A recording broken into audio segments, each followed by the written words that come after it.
Spencer Lewis here for the APC United Late Model Series presented by Grisdale Racing Products post-race at run number 2 here, the Meineke 100 at Flamboro with our runner-up.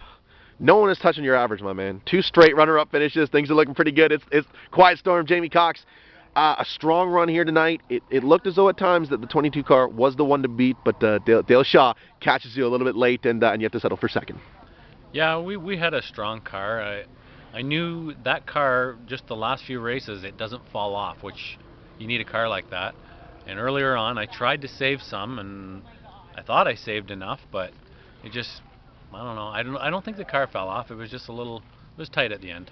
The pace that Dale was pushing sort of through the second half of the race, were you thinking at any moment that car was going to start to sort of go away on him and you'd be able to kind of drive away from that number 83 car? Well, what the guys were telling me, they seen his car, he was glowing the rotors, he was driving it really hard, and they said we were pretty equal. So I thought, I know I'm not giving 100% right now. If he keeps that pace up, he's got to fall off, but obviously he didn't. I mean, this is the second straight race where you've brought the proverbial, the backup car, and I'm doing the air quotes because, I mean, it's as good as a lot of the cars in this pit area, but it's your backup car. When we go to Delaware, will you have the brand new primary machine ready, or are you going to sort of roll with the hot hand here? Well, we're going to try to get the other car ready. That's what I want to do, and hopefully we're going to get it out and give it a test and see if we can get it to Delaware. The nice thing about Delaware, I know the track well enough, it's just getting the car tuned. The way that Flamboro sort of held a home track advantage for a lot of these local guys, do you feel as though once you get to unload at Delaware that it certainly provides a bit of a home cooked meal sort of thing for this number 22 team? Yeah, that's what I'm hoping on. Everybody, when we go to this whole tour, there's usually at least 3-4 guys that kind of got this home track advantage, and I'm hoping at Delaware we have that. Delaware, it's a tough track to figure out, and I think it's a hard facility. It's going to take more than 2 practice sessions for a lot of these guys to sort that out. Is that where you feel as though that's going to play to your advantage because you're going to be making your car faster when these guys are just sort of figuring out what line to run? Yes, I hope so, because that happened here tonight. You've seen some of these other guys that haven't been here before, and obviously they struggled a little bit, but they did all right. But this is a tricky track. We've came here, I don't know, 4 or 5 years now, and I'm just starting it. Last year we just started getting it figured out.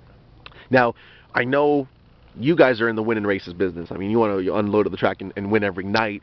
But with 2 back-to-back second-place finishes, obviously you're going to leave here with the points lead. How much does that sort of play on your mind when you got 6 more races to go? Well, obviously we're going to be. I want to win races, but that's in the back of my head too. I'd love to win this championship. I mean, is it special because it's the first one? Because this is the first time we've sort of brought everyone together and we're getting, we're averaging 30 cars and it really is the best of the best. Does that make it even more important for you? Oh, for sure. Like you look at the talent that's in this series, and if you can run at the front of these guys, then you're going to accomplish something.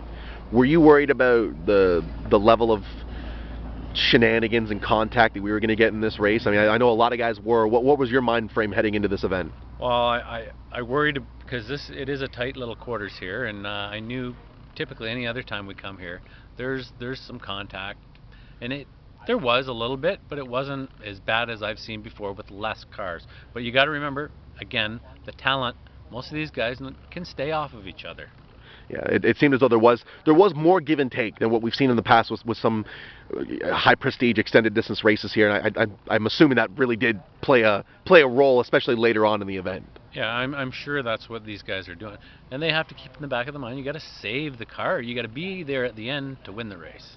None of this happens without the guys at the shop that come to the racetrack or the marketing partners that put the money into this. Show a little bit of love and thank the folks that have made these 2 races a success for you earlier in this tour. Well, obviously, I want to thank Canusa and APC and London City Chrysler and Fram and all our associate sponsors and all my crew guys putting the time in on the car and just helping get everything ready so we can do this.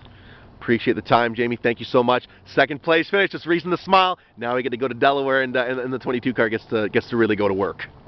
Thanks very much. We'll see you at Delaware.